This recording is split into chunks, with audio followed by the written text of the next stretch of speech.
gosh, I can't believe another week has passed. Hey, welcome to Waffle-Free Storytelling. It's Tina Konstant here. And because the jibber jabber's at the end, we are jumping right into this week's story, which is called The Baggage We Carry. Now, Ghibli was a baggage handler, but not the usual type that you might be familiar with. He didn't carry suitcases and carry-ons.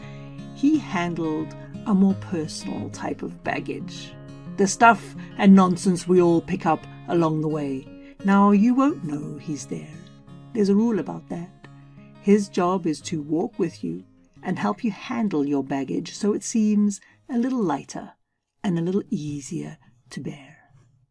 Now, on this particular day, he was ready to join a new host on his journey. The host's name was Elias. And because Ghibli was very good at what he did, Elias didn't notice the little baggage handler jump on board. Ghibli knew how to hitch a ride, you see. He had done it 1,000 times, every time his host had been unaware. Travelling through the highways and the byways, Ghibli had always managed to stay hidden. You see, in all the baggage that people travelled with, he knew the safest places to hide. Because nobody paid much attention to the baggage really. They all just carried it. This meant that Ghibli could hide for as long as he pleased, listening to the host weave his way through the world.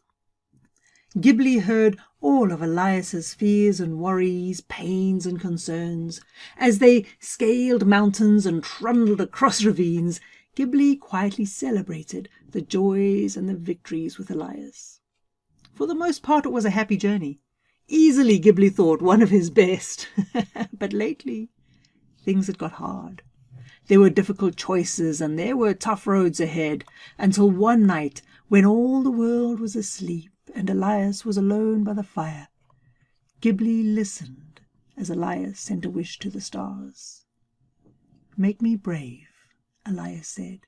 "Make me strong. Give me guidance on this journey." His plea was so heartfelt that before he could stop himself, Ghibli broke his cardinal rule. And while Elias slept, Ghibli slipped out from between the luggage and shone a light on the path Elias had chosen, so that he could see some of the trips and bends in the road. Then before Elias woke, Ghibli hid back in the baggage, and he waited. In the dark hours before dawn, Elias woke to see a shining light in his path. "Thank you," he said to the stars. And so he travelled.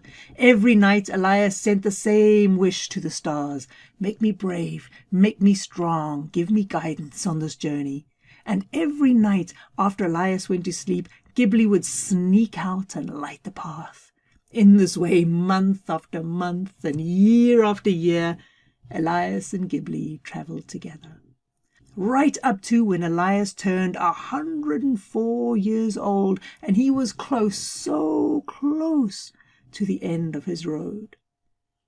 As always, just before he fell asleep, Elias sent a wish to the stars.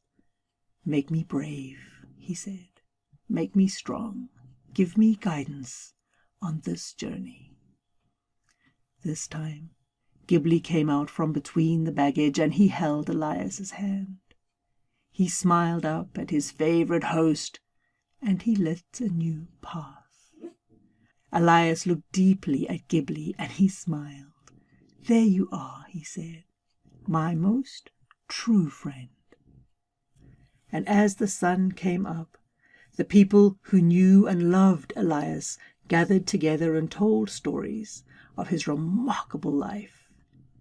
He had an angel on his shoulder, they all agreed.